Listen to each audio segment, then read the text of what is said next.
welcome to Murder and Everything Else. My name is Joy.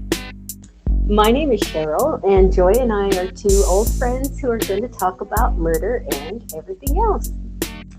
So, Joy, last week you so kindly informed me that Taco Bell has had fries for years.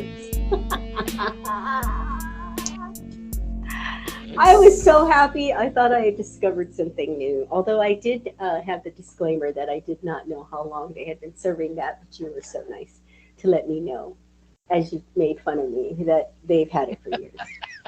It was like you felt like you were. It was like you felt like you were walking on the moon or something for the first time. Like I discovered fire, like Tom Hanks in Castaway. But they're not. They're not good fries. And I got to tell you, like, They're not. I am a fry aficionado.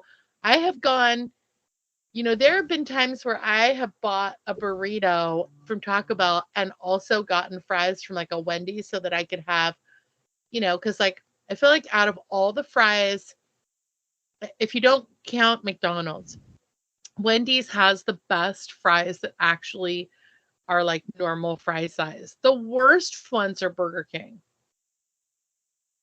But the best tasting ones are McDonald's, hands down.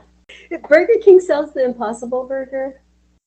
Yeah. Yeah. I think the fries are decent, but no, Taco Bell fries are not good. It's just that I was hard. I'm hard up for a side when I, that goes with the. Well, you have to hit multiple fast foods. Yeah, also, the best dipping sauce, hands down, Chick-fil-A sauce. But I like the taste of their waffle fries with their sauce, but why can't they just do a regular fry too? Like, I don't want all the waffly stuff. Like, they only have waffle fries? Yeah, and I like them, but I want a tot or a fry. Like, you want that crispy crunch, right? My favorite fry is a curly fry. Oh, like an Arby's. I don't go to Arby's. I just know that I like the curly fries. Arby's has the meat. If you can call it that. Or I like a sweet potato fry. Ew, I don't like that. Ooh, remember Burgerville? No.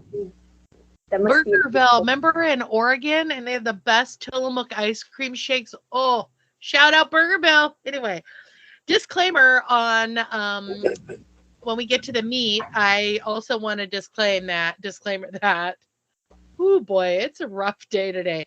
Quick reminder that this is not for kids, and especially not this week, because we are coming in with some murder. Correct.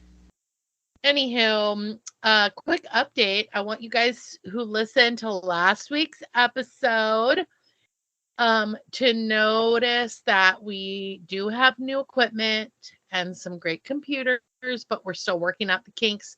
One of our last episodes, I was louder than Cheryl. I mean, I'm usually louder than everybody.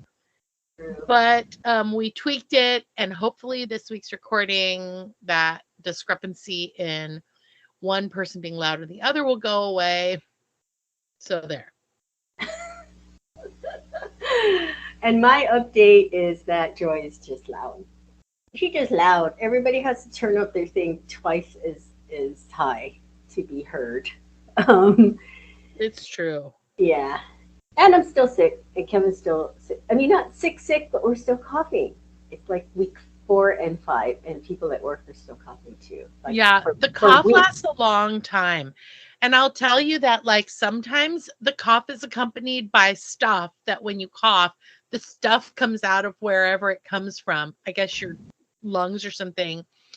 And it's like weird and like clumpy in your throat. And you know what Gabe calls it? Nature's lube. Oh, God. All right. Anyway, on that note, rolling on to shout outs from Nature's Lube, I just want to take a minute and recognize Cheryl and myself. First of all, we both have jobs so that we can pay our bills. Secondly, we enjoy this process so much, and that's why we're doing this. But it also takes time out of like our personal time. For example, this is a Sunday, it's a holiday weekend. Clearly, it's right after the holidays, so nobody's got any fucking money because Christmas wiped us out. But anyway, it does take our personal time also to research, watch stuff, read stuff, follow up on the news, keep our eyes and ears open, double back to make sure we didn't miss something or there was something that came out with more updated information. So good job, us, because neither one of us come to this with a wealth of experience when it comes to podcasting. And we just spent 20 minutes, Cheryl and I, griping about technology and how quickly it changes and how you buy something and then it takes like literally, I don't know about those of you who are listening. I'm sure there's like a couple of 30-year-olds that are just rolling their eyes back in their head right now. But I feel like it takes an act of Congress for us to figure out how this shit works. And like I have this ring light stand and all this stuff now. I'm supposed to record myself talking. I can't figure it out. I need like another person. And I'm the only person here. So good job us, Cheryl, because we are like, I mean, we are this is literally this is a love project for us, a passion project for us. Hmm. My friend Christine says, "Be careful patting yourself on the back. You might break your arm." It's true. Or dislocate your shoulder. But yeah, we are proud of our work, and we hope that you enjoy it and that you tell all your friends and family about Tell all 200 of your friends and family. it. Well, my shout out is for work. I never thought that I would enjoy work so much, but after being home for quite a lot last year, it's really nice to get out. But I will have to say it's because I love the people I work with in the place I work. And it's a brand new facility. We're not open to the residents yet. We're waiting for our state license, but we are all ready to go because one of the things they require is that you have your staff already hired. So our Chef Marco, shout out to you, has been doing trial runs in the kitchen, and so his servers can get used to the procedures. And so we have been getting delicious free food. The other day, Ooh. the other day I had linguine with shrimp, mushrooms, and an olive and garlic sauce. I mean, it was amazing. So shout out to Chef Marco and the place that I work, which shall remain nameless to protect the guilty and innocent. That's amazing. Free food and it's like delicious and but the other thing is like everybody has a different idea of delicious, right? Well, he serves more. You have a choice. Like he'll always have some kind of burger, whether it's one day it was a mushroom burger, and one day it was a green chili burger, and one day it was a bacon burger, and then he always has a salad. And I heard the salad is delicious, but I have yet to order it because I want all the fattening. So I had a Mm, burger one day, and then I had the linguine.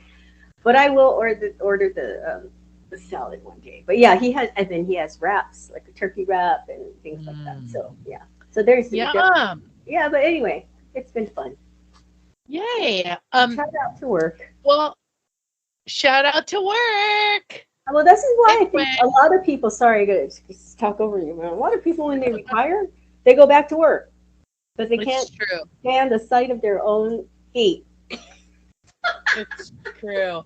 I will tell you that one of the things that I love to think about when it comes to you leaving the house for work and going to work is all of the cute outfits that you get to wear and the cute shoes and pairing your like lunchbox with your like purse and stuff. Like I just love that and like your cute matching like sunflower water cup and because I got to tell you that I love my job, but I don't get to dress up, because I'm probably going to end up with like boogers and spit up and milk and splashed food and Play-Doh and paint and, just all the stuff that little ones have their fingers in all over my shirt.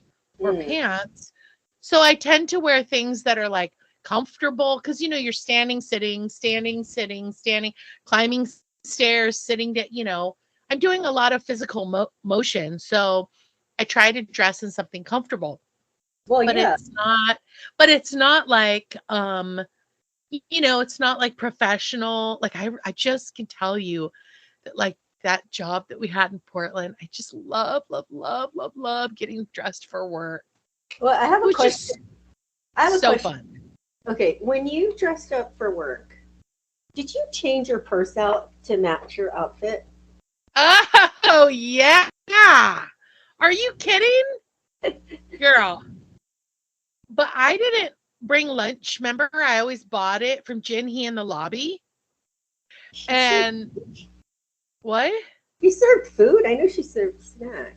Oh, she had bagels and cream cheese. And, sometimes I would go to those food trucks around the corner. Remember where we got the Indian? Oh yeah, no, the food trucks were amazing. Amazing. So there are women at work who change their purse out, and I don't have that energy. That is Uh, too I much. do. That's I too much. change my purse out based on my outfit and my shoes. Well, And I don't even have that many purses. I have things like I when I do that, I tend to forget, even though I'm checking every pocket of the purse, I forget my badge in another bag or whatever. And also, you're just carrying it into the building, setting it down, and then picking it up at the end of the day. It's too much effort. But write in, everyone, all you ladies out there or men who carry bags. I want to know what's the percentage of people that change their purse out every day Oh, to I match? bet it would. I bet it would be a lot of people. Not me. I don't care if it doesn't match. I'm carrying the same bag for a while. Anyway, I just Anyway, we need to roll into letters from our listeners. If you guys have not checked out our Instagram yet, it's Murder and Everything Else at Instagram. You need to head over there and see the photo that I posted from our regular listener, Doreen. It is so cute. it's Thank you very for sending the photo. Doesn't it look like a model shot for real? Like someone took that in a studio? yeah. Thank you, Doreen. It's so cute. Yeah. I can see it. And Doreen, I don't know who took that photo. Like, there's no way you just took that snappy, like holding your phone out away from your head. It So does look like a selfie. Ask her. I'm curious. I forgot to ask her. I saw her last night, but I'm going to ask her the next. Yeah, I'm gonna. Doreen, please let us know because it was a really good shot. It was It really was. cute. Anyway, go check it out because it's awesome. And if you want your picture um, featured on our Instagram, Murder and Everything Else, then you know what? Email it to me or text it to me or whatever. Tweet it at me or whatever, or Facebook it to me at Murder and Everything Else because there's so many places you could, yeah, or murder and everything else at gmail.com. All right. And that brings us to our topic this week, which, by the way, we are headed right back into murder lane with Cheryl, the murder specialist. Thank you. Thank you very much. Yes, we are hurting. We're heading back to murder. Therefore, this is not appropriate for children, as Joy has already alluded to. So, we are going to talk about the murder of Laura Ackerson. I don't know how many people know about this. I think at the time it was pretty highly publicized. I mean, it's not like, Casey Anthony or anything like that. But of course, I saw it on one of my favorite ID shows, See No Evil. I spoke about this last season. It's a show where excuse me, its main content is to use surveillance video in the stories of that they're telling, and so, but you can see this anywhere. YouTube, you just type in Laura Ackerson and you can find her story. So mainly my information is from season 9, episode 7 of See No Evil. The episode's called Final Offer. and also chillingcrimes.com. So we are going to your neck of these states, of these United States, Joy, and we are going to Kinston, North Carolina in July of 2011. So Laura Ackerson is 27 years old. She's a single mom of two boys, a 2-year-old and a 3-year-old. She loved her children more than anything. She was working hard to make a good life for them. And the boy's father is a singer-songwriter named Grant Hayes. While Laura and Grant had fallen in love quickly, Grant being a musician meant he was on the road a lot, so their relationship began to unravel and Laura eventually left. In late 2009, Grant falls for uh, Amanda Perry. She was an aspiring actress. I'm sorry, what did I say? Amanda Perry. It's because my accidentally deleted part of my document. Amanda Smith.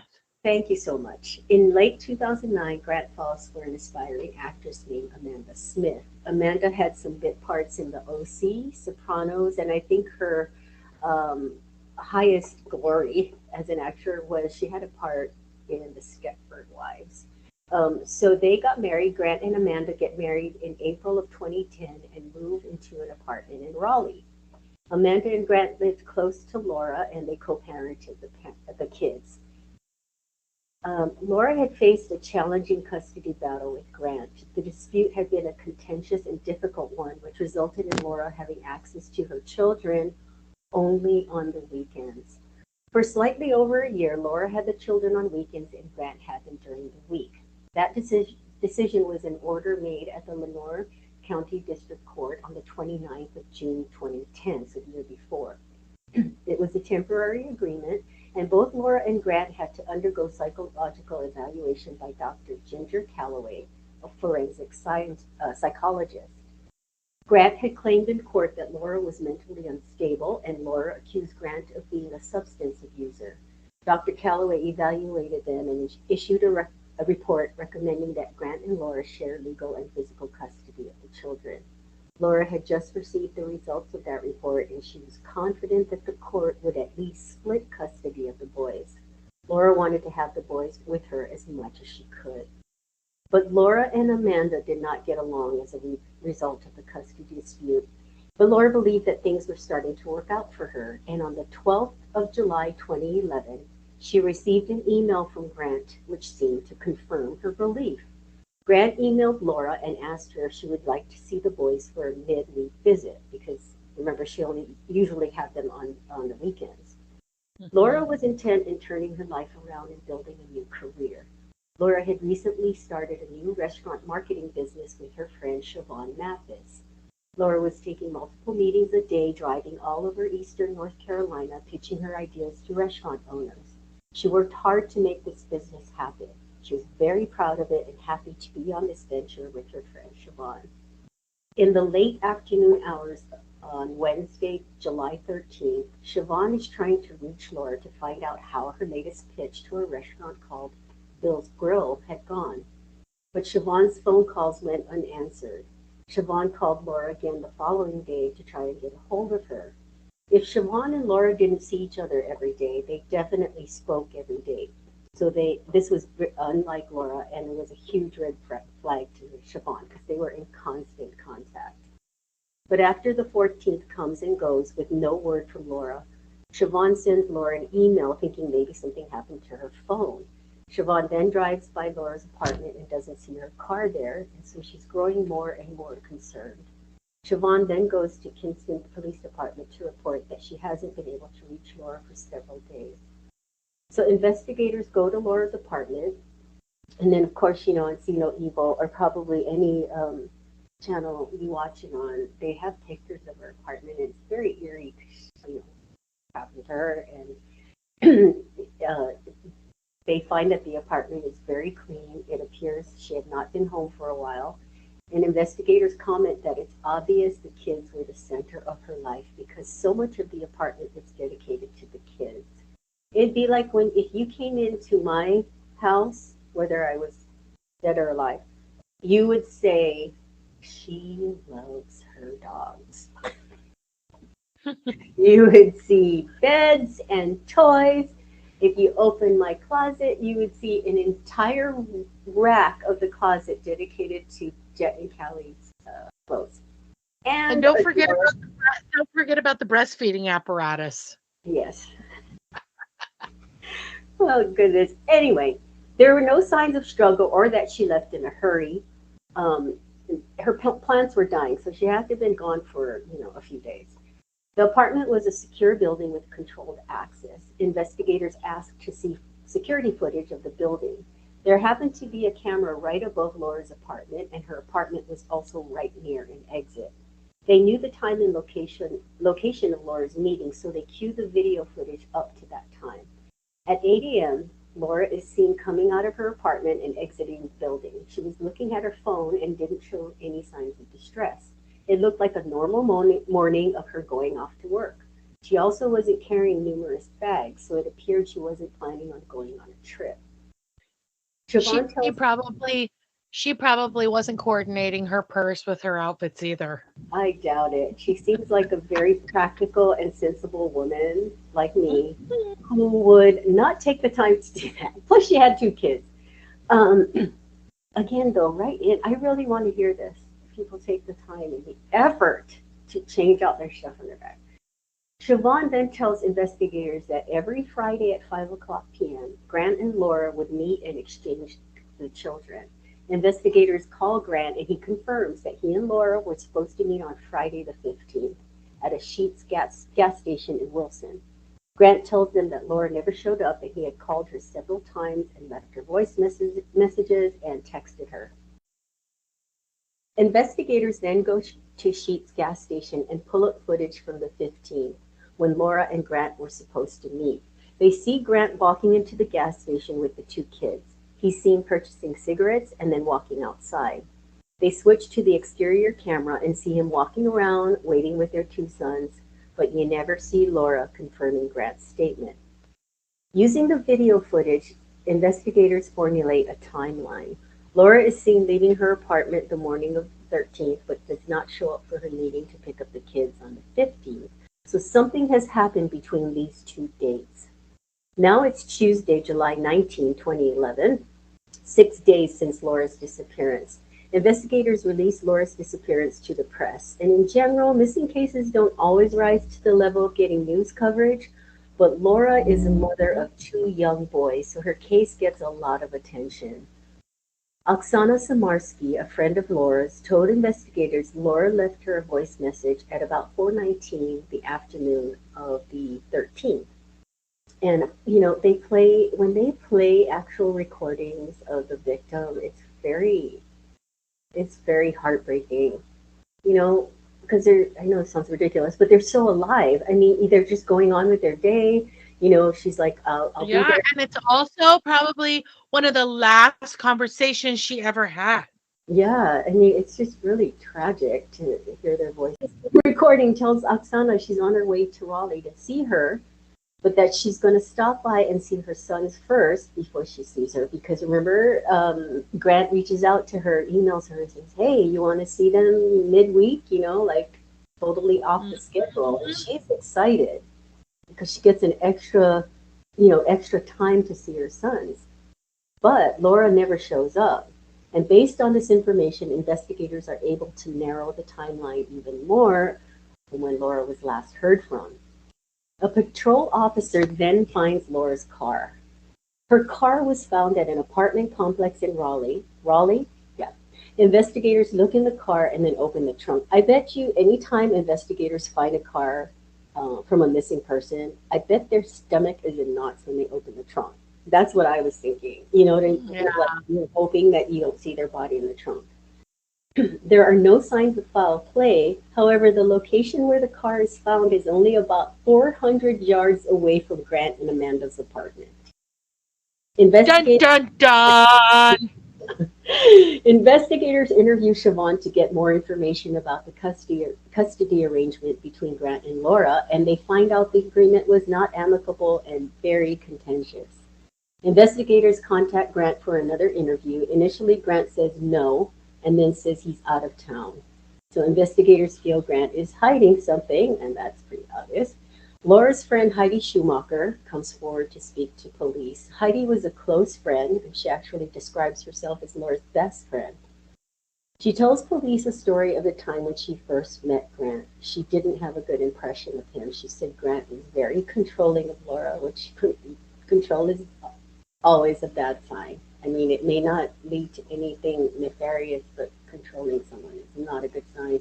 She also tells them about Laura and Grant's custody battle and that a hearing was coming up where the judge would decide who would get custody of the boys. The investigators now know that the last place Laura went was Grant and Amanda's apartment, so they get a search warrant to search their apartment. And when they enter the apartment, they are hit with a strong odor of bleach. Right inside the door, there is a huge bleach stain on the carpet. It was obvious because the stain was a lot lighter than the color of the carpet. The bathroom smelled of bleach and the shower curtain was missing. Investigators say the bathtub was sparkling clean and knew something had happened in that bathroom. The other thing that drew their attention was a handwritten note. The note contained 2 paragraphs, and it was obvious each paragraph was in a different handwriting. The content of the note was that Grant would pay Laura $25,000 in exchange for custody of their 2 boys. Below that was Laura's signature and date of July 13, 2011, the last day Laura was seen. Investigators find another alarming piece of evidence, a sales receipt for a reciprocating saw. Does everybody know what a reciprocating saw is? What is a reciprocating saw? It is a power saw that is um, strong enough to cut through things like wood, pipe, and human bones. Investigators find out this saw was sold at Walmart 3 miles from where Grant and Amanda lived. The receipt shows the purchase was made the morning of July 14 at approximately 2:30 a.m.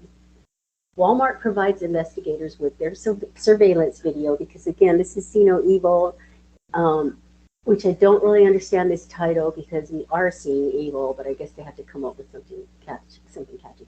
But anyway, so they provide their surveillance video to the investigators at the time of the purchase, and they view the footage, and you see Grant walking down the aisles, and then he picks up the saw, and then they cut to the footage of the checkout stand, and there's the saw going down the conveyor belt in plain view, and Grant is paying for it.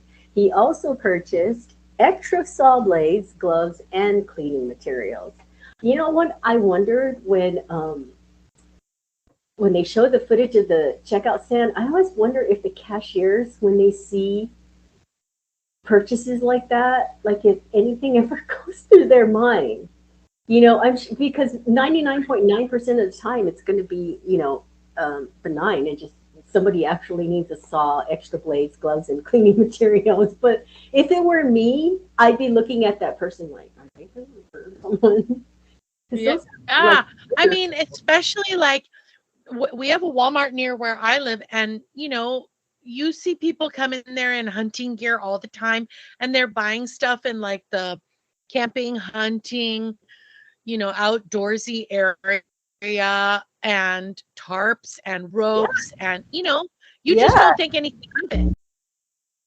Investigators are narrowing in on Grant and Amanda. They need to locate them. They trace Grant and Amanda to Grant's parents' house in Kinston, North Carolina. They also obtained their bank records. Records show that Grant visited the same Walmart 2 days later. So back to the Walmart video they go to see what Grant is purchasing on that day. He's seen purchasing a large 120-quart cooler and bags of ice. They switch to the exterior footage and see Grant walking to his car, cool as a cucumber, even walking right past a police car parked out in front. Police then receive a phone call from Amanda's 24-year-old daughter, Shay.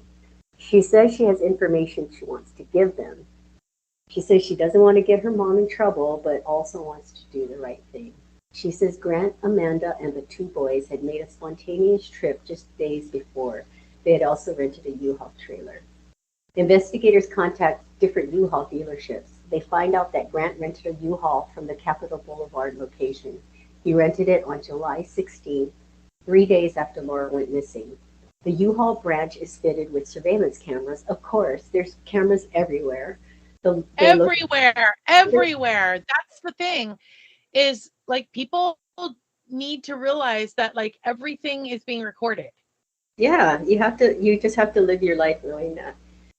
They look at the footage from July 16th. It shows Grant inside the store interacting with employees like nothing's wrong. Investigators are able to speak with the employee who remembered talking to Grant.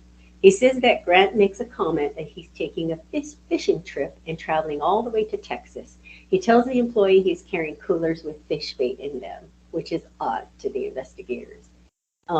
They always say that guilty people give way too much detail, right? Because when you're renting a Yeah. U-Haul, you just rent the fucking U-Haul. I just stand there. I mean, yeah, you chat and stuff, but to go as far as saying, and we're carrying fish bait in a cooler, it's weird. I mean, so Yup. they switch to the exterior of the building and see Grant leaving the parking lot with the U-Haul trailer hitched to his Dodge Durango. Investigators find out that Amanda has a sister named Karen Berry who lives in Fort Benning, Texas. Investigators head to Texas and visit Amanda's sister, Karen. Excuse me. She says to the investigators when they get there, "Before we start, do you mind if I pray to God?" Which really took them aback because I don't think they get that request very many Oh times my when they're going God. to interview someone. Here we So go. yeah. So she prayed to God to give her the strength to do the right thing. And investigators take a deep breath, bracing themselves for what she's about to say. She's very guarded about how much she will divulge, but she does tell them she had a conversation with Amanda. Amanda told her that they hurt Laura, hurt her bad. She says Amanda didn't tell her how they hurt Laura, but she then asks Karen if they can use a small little John boat Karen had on her property. They tell her they want to take it to the creek across the street, saying they're going to go fishing. But they further ask Karen if there are alligators in the creek and if the alligators would actually eat a human body. So investigators now know where Laura is, and they are now definitely dealing with a murder case. Okay, I just have to stop you right here. Go ahead, I stop it. I really, really hope, first of all, how appropriate that Amanda's sister's name was Karen. Secondly, Karen, why didn't she call the cops when her sister and her cuckoo bird sister and her cuckoo bird husband show up asking her questions about alligators in the pond? Okay. Number 3 or 4. I don't know what point I'm on. Um, why does Karen live in Texas? Remember, all the crazy shit happens in Florida or Texas. Number 5. I don't know what number I'm on. I I'm sorry. You literally just asked the officers if you could pray to God. Like, are you trying to use your get out of jail free card? What are you praying about? Because you had no moral compass when your sister and her cuckoo bird family showed up asking you questions about, will alligators eat human bodies and we've hurt someone real bad. Like, Yeah. I can't even, and here's the other thing, like, if somebody comes to you and says, like, if I showed up at your house, Cheryl, and I had a bloodstained shirt on and I had a bag behind me that was like triple bagged, but it looked like it was leaking something because it's nighttime, and I'm looking around really back and forth to make sure no one's behind me, and I go, "Hey, um, can I go wash something off in your outside hose?" I hope to God you call the cops. I Well, don't Joy, under, I don't I understand why people like, a crime has been committed. Trust me, Karen knew, like, you can smell a stinker. And instead, Karen's like, oh, can I phone a friend? I mean, it just makes no sense to me. no, it's true. Well, it's not only okay. So if somebody asks, "Can alligators eat a human body?" I might be thinking maybe they have a podcast. Maybe they're doing research. They're writing a book. But then her sister tells me Dude. I'm just, Dude, I'm who just do not no. Aggie? Come on. But then her sister says that she admits that they hurt Laura real bad, and then follows it up with, "Are there alligators in that creek? And do you think they'd eat a human body?" That's a bit much. But again, Joy, That's a if lot. that situation were to happen, where you show up on my doorstep with a leaking bag, leaking blood, I And don't, blood stains all over my shirt. Oh, and claw marks on my neck and hands. and the person's DNA on your fingernails and all that jazz.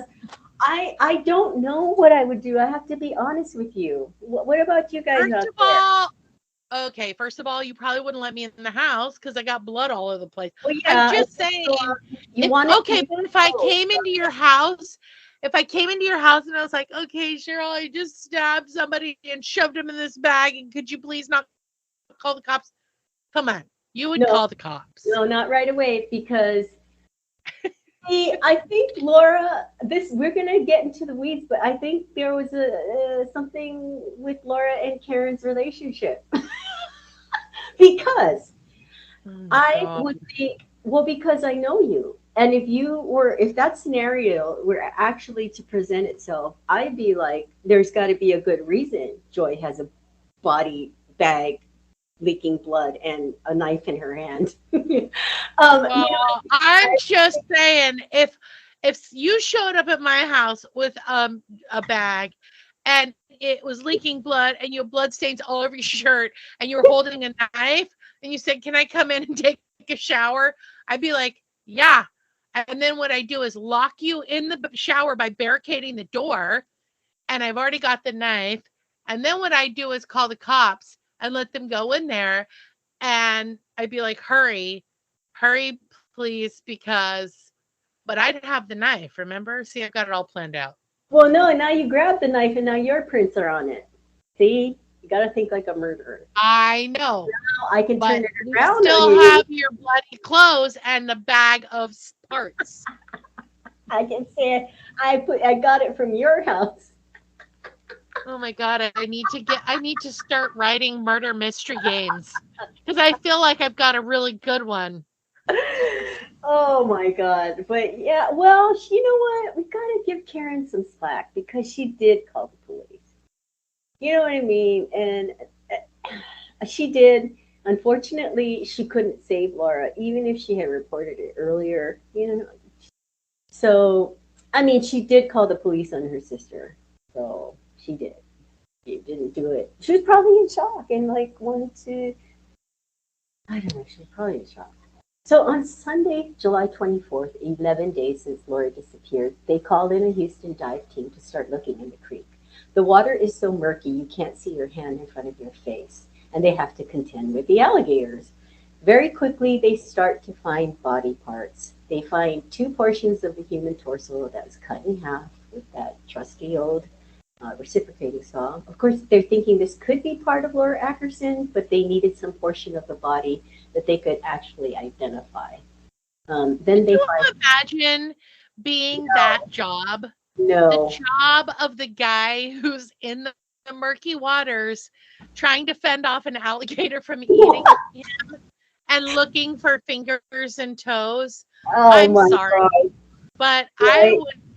I would probably do just about any other job Calling sick. besides that job. I'd ask for a I raise. know. I demand one before I I get in the mean, water. how much money do you think that guy makes? I don't know. I hope it's enough. Or girl? And you probably have to have, you probably, when you're you have a position like that, you got to have some therapy, I'm sure, because you got nightmares. I No. would. Oh my God. So, What did you do today? Well, today I had some chips and I got a haircut and I went out to lunch with my friend Karen. What did you do today? Today I was in a pond that was full of alligators and I found some fingers and toes. Wow. oh my gosh, yeah, definitely not a dull career. Um, but then they find a skull, and it's clear something has been poured on it because the state of decomposition is clearly different from the rest of the body. The remains were taken to the medical examiner's office, and they were able to make a positive identification based on dental records that the body parts were Laura's. And this is where it's like other stories that I've read. Sometimes they find a body and it's not the person they're looking for, but it's somebody's body. You know what I mean? So at least they were able to link it to the person that they're actually looking for. Otherwise, they'd have to find the other missing person. In the meantime, Grant and Amanda have traveled back to North Carolina. Once they returned to North Carolina, they went straight to Grant's parents' house in Kinston. They were already under surveillance, so police found them easily. And on July 25th, 12 days since Laura's disappearance, the Kinston Police Department SWAT team took Grant and Amanda into custody. Police were eager to interview them, but they quickly invoked their right to an attorney, so they were never able to interview them. So investigators pieced together what probably happened on July 13th. When Laura went to pick up her kids on July 13th, some type of argument ensued, and the argument turned physical, and she was killed in the front area of the apartment where the bleach stain was located. They then took her into the bathroom and tried to figure out a way to get rid of her body. Grant is seen on camera, another camera in a Home Depot on July 19th, purchasing 8 gallons of muriatic acid. There was evidence that they had poured acid on Laura's skull. As I mentioned before. Okay, this is like the third or fourth podcast that we have recorded where you have brought up muriatic acid. I gotta tell you, Cheryl, in my life, I don't know what kind of acid decomposes a skull. Where do people get this shit from? Oh, I'm gonna need to go to Home Depot and buy 8 gallons of muriatic. I don't even know what muriatic acid is. I mean, now I do, thanks to you and thanks to this podcast. But like, I mean, do people just Google like, what kind of acid decompose? And then why aren't they getting their cell phones and looking at what were the last 10 searches? How to decompose a skull, how to bleach your carpet, how to get alligators to eat a lady, how to get Karen to shut the hell up. I mean, like, seriously, I'll bet you that if they had just talked to the Verizon people, they could have solved this case in a minute. Well, whenever I hear muriatic acid being used to, get rid of a body, I always think of Breaking Bad.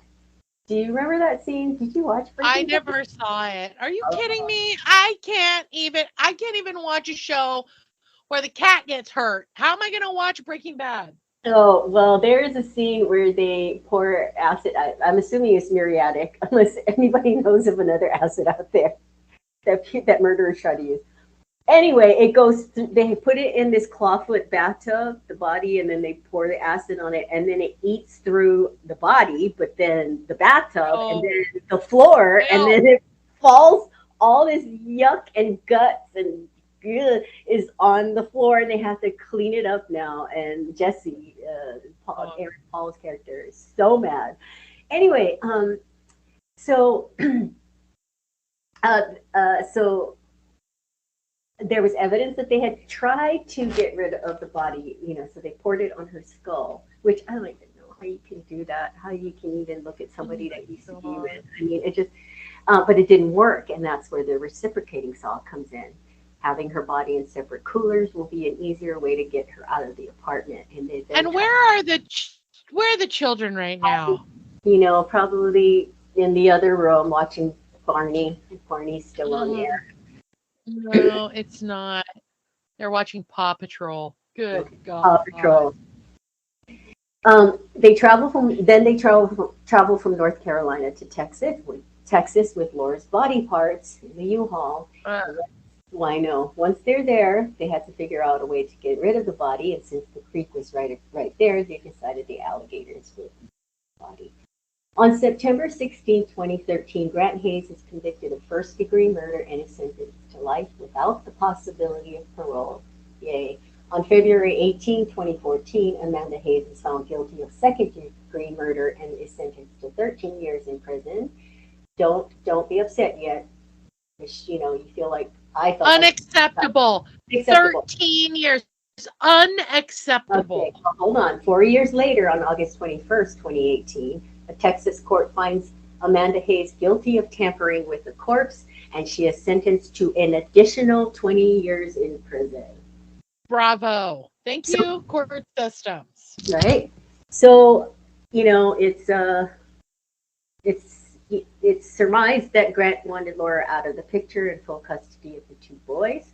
Amanda's defense was that Grant made her do it, but she had been caught on a game cam down. Again, there are cameras even in the woods, people. You don't even try to. Oh, yeah. She had been caught on a game cam down the road from Karen's property, dumping what was left of the muriatic acid alone. This helped destroy the argument that she was somehow under duress. Looking back at the video footage from the gas station, it's clear Grant, with his two sons, nonchalantly smoking a cigarette, was there to bolster his alibi. Laura was most likely already dead by then. So he's smart enough to think of an alibi on video. So, you know, he went there knowing she was already dead and dragging the two boys along with him. It's just so depraved. Oh my God, it's just so awful. He killed their mother, and it's amazing because he's like, I'm going to go to the meeting place with our two sons to show that I was there to meet her. Yet he goes and he's on camera buying their reciprocating saw, the muriatic acid, the gloves and the cleaning. I mean, it's amazing. You know what's amazing is how excited and animated you get when you talk about these things. I swear to you, I'm over here like trying to keep my lunch down, and you're like chortling and giggling.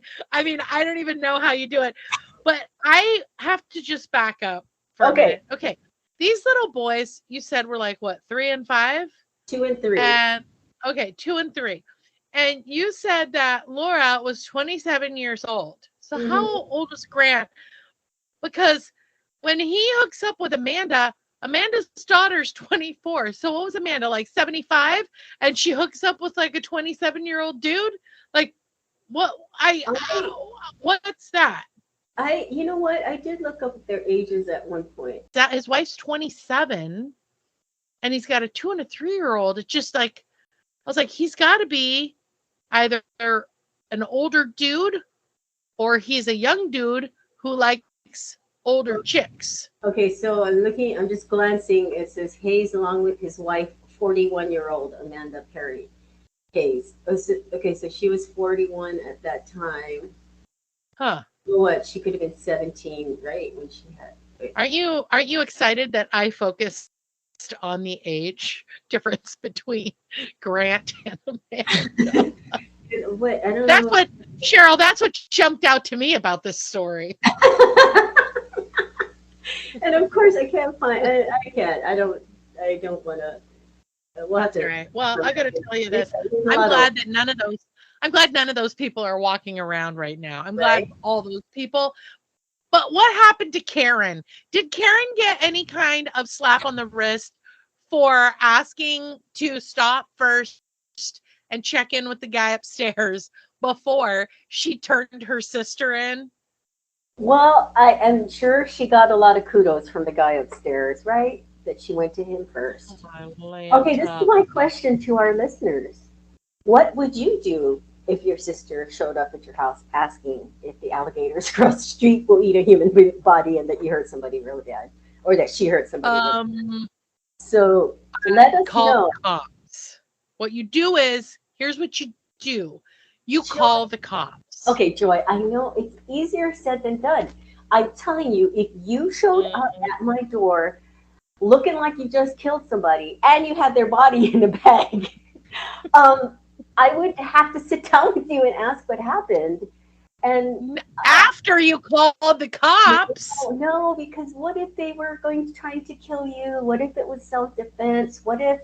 Okay, but this is the question Why would I put the body in a bag? I'm just saying. Drive across 50 states. My point being, your house. No, my point being that even if you looked guilty as fuck, you know what what I mean? Even if you had all the evidence with you in a bag and you've signed a confession, I would still, because You I would know not let you. me in the house because then your dogs would be like sniffing at the bag, trying Well, to okay. get into it. You said that you came to use the hose in the backyard, so I probably hose you off like in Pulp Fiction. Remember? Did you ever see Pulp Fiction? Oh yeah. And then I'd put some funny 70s clothes on you, and then I'd let you in, and then I'd make you a cup of tea, and we'd sit down, and I'd ask you what the fuck happened. And then So, I'd order a Royale with cheese. Oh my God. no, hey, I want, seriously, next week I want to be reading, I want you to be reading letters from our listeners. I liked when you called them You letters. hear that, Doreen? Next week, we want to know what you would do if I or if Cheryl or I showed up on your front step. No, not me. She doesn't know who I am. She turned me in a hot second. If I showed up on your front porch with a bloodstained shirt and a black bag that's dripping blood, and I'm holding a recumbent knife in my other hand that has stuffed chunks dripping off of it, and I say, "Can I use the hose in your backyard? And are there alligators in your pond? Please reach out to us and let us know whether or not you call the cops or you'd invite me in for a cup of tea and a Royale with cheese before you call the cops." I mean, seriously, Cheryl, you can't make this shit up. Oh my God. Well, write us, please, at murderandeverythingelse@gmail.com with your reaction. Yeah. Oh, boy. I can't wait to hear the answers. But let me just back up for a quick second and point out, and I really, really, really, I'm serious about this because I don't follow like murder cases like you do. But what I do is I read What I do is I read the news headlines, and sometimes when there's big profile cases, i.e. Scott Peterson, that girl Shanae whatever Evans, Chris Evans, was it Chris Evans? Chris Watts. Something. Watts, Chris Watts. Shanae Chris Evans is that Shanae Watts and Lacey Peterson, and I just want to point out, and there's more cases like this, but have you noticed that the commonality is these men have all moved on, whether their wives know it or not, or ex-wives know it or not, they've moved on to someone new. They're all in their late 20s, early 30s. They're all the fathers of young children, or in Scott Peterson's case, she was, and Shanae Watts' case, they were both pregnant. They are white men. Why? What's happening to this age group, white like men? It's like, are there no? I mean, whatever happened to like divorce, handling things? Yeah, divorce and just packing your shit up and moving out. It's alarming. Oh my God, I know. Well, none of them involved alligators. Yeah, that's true. Oh boy. We haven't covered and remember what's it, the band, the Gabby Petito guy, he also white, young, 20 something.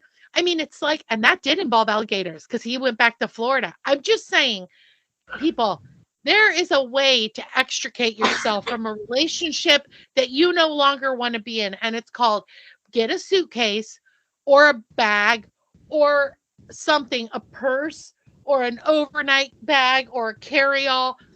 Dump your shit in it, pack up, put it in your car, drive away. If you don't have a car, call an Uber. If you don't have Uber where you live, walk out to the end of the street and stick your thumb out.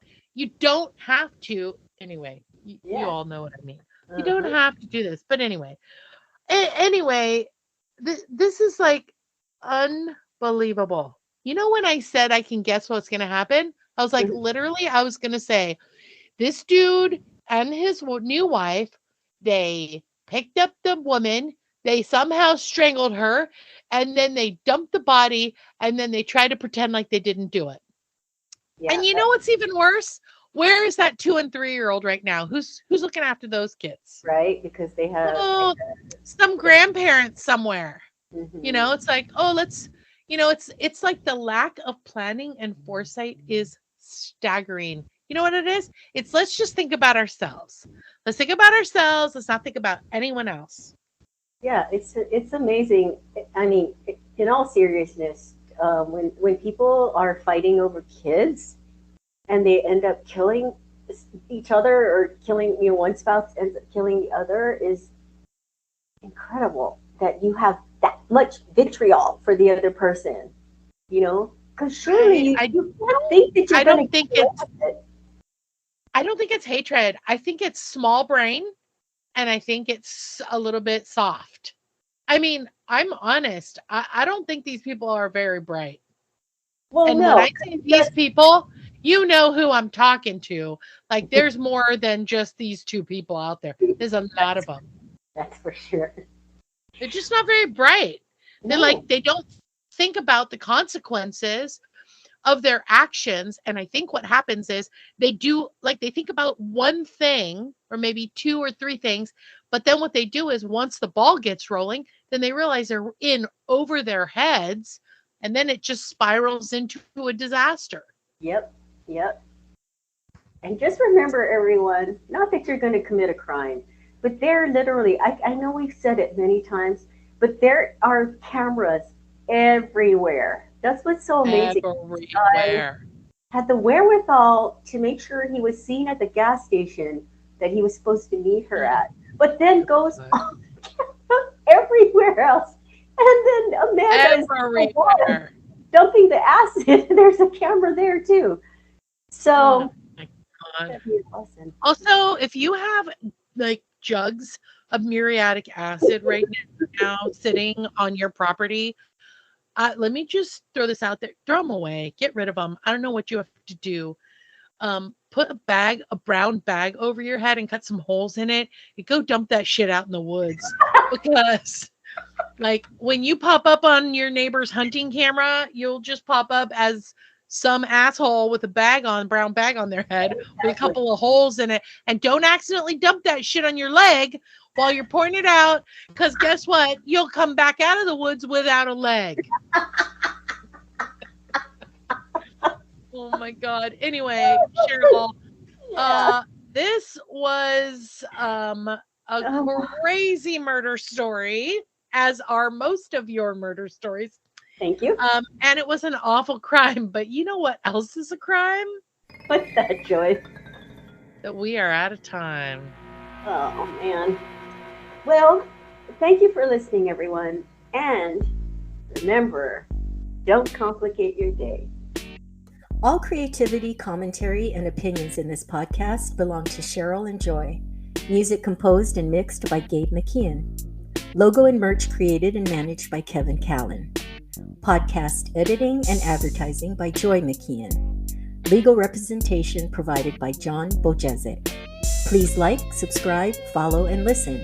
You can listen to us on Spotify or wherever you get your podcasts. And remember, you can find us on Instagram and YouTube, and you can email us at murderandeverythingelse@gmail.com. Bye, fishes.